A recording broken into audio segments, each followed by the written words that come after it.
Assalamualaikum warahmatullahi wabarakatuh. Perkenalkan, nama saya Adinda Nursyarani dari kelas 12 IPA 6. Di sini saya akan menjelaskan mengenai makanan internasional.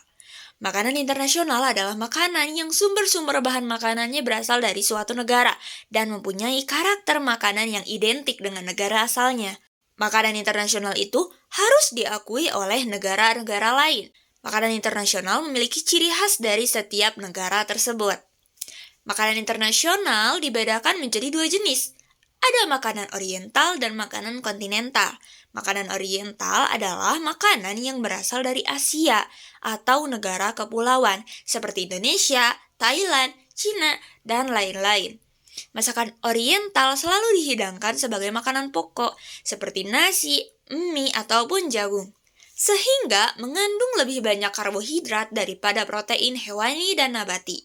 Lalu, sedangkan makanan kontinental adalah makanan yang berasal dari benua Eropa atau yang memiliki dataran yang luas. Masakan kontinental biasanya menggunakan bumbu instan atau bumbu siap pakai yang berupa bumbu kering. Di makanan kontinental dibagi menjadi 3 bagian menurut selera makannya orang-orang benua Eropa. Yang pertama, Eropa Barat yang wilayahnya Prancis, Belgia, Swiss, Belanda, dan Jerman. Selera mereka itu sama, yaitu menggunakan bumbu, merica, dan garam. Di Eropa Timur yang wilayahnya Cekoslovakia, Hongaria, Yugoslavia, Yunani, Romawi, dan Rumania menyukai bumbu-bumbu tajam dari rempah-rempah seperti lada. Lalu di Eropa Selatan yang wilayahnya Italia, Portugal, Spanyol, selera mereka itu umumnya menyukai bumbu bertajam pula, yaitu pala, lada, dan kayu manis. Teknik-teknik pengolahan makanan internasional, yang pertama ada grilling atau pemanggangan.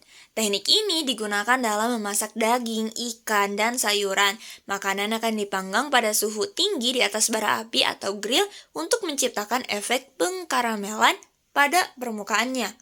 Yang kedua ada braising atau panggang rebus. Teknik ini digunakan untuk memasak daging yang keras dan berlemak. Daging akan diawali dengan dipanggang pada suhu tinggi dan kemudian direbus dalam kaldu atau saus selama beberapa jam sampai empuk. Yang ketiga ada baking atau pemanggangan. Biasanya digunakan dalam pemasakan roti, kue, dan hidangan pembuka yang disajikan dalam bentuk tartelet atau quiche. Makanan akan dipanggang dalam oven pada suhu yang tinggi. Yang keempat ada stir frying atau tumis, lebih umum digunakan dalam masakan Asia khususnya Cina.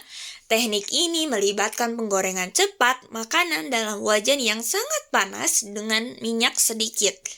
Sayuran yang telah dipotong-potong dimasukkan sambil terus-menerus diaduk, sehingga tertutup lemak dan menjadi masak, namun masih renyah dan tidak terlalu layu. Yang kelima ada salting atau menggoreng. Teknik yang digunakan dalam memasak sayuran dan daging ini dalam jumlah kecil. Makanan akan digoreng dalam minyak dengan suhu yang tinggi dan cepat. Yang keenam ada poaching atau merebus.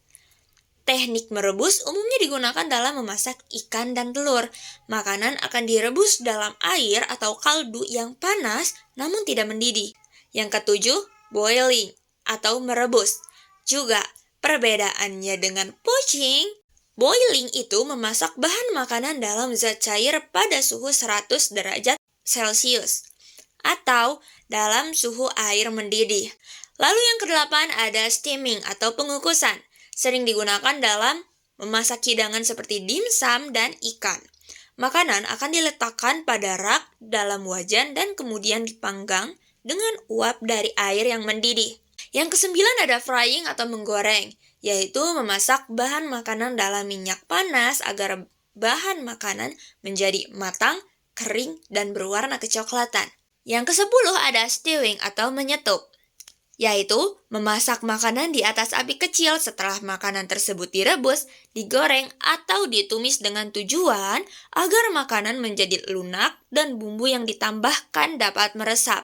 Lalu yang ke-11 ada braising atau menyemur, yaitu memasak bahan makanan dalam lemak pada api yang besar, sehingga makanan terlihat kecoklatan.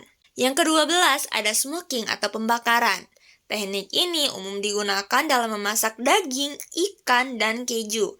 Makanan akan diawali dengan diberi bumbu dan kemudian diletakkan dalam kotak yang diisi dengan asap yang dihasilkan oleh kayu atau bahan organik lainnya.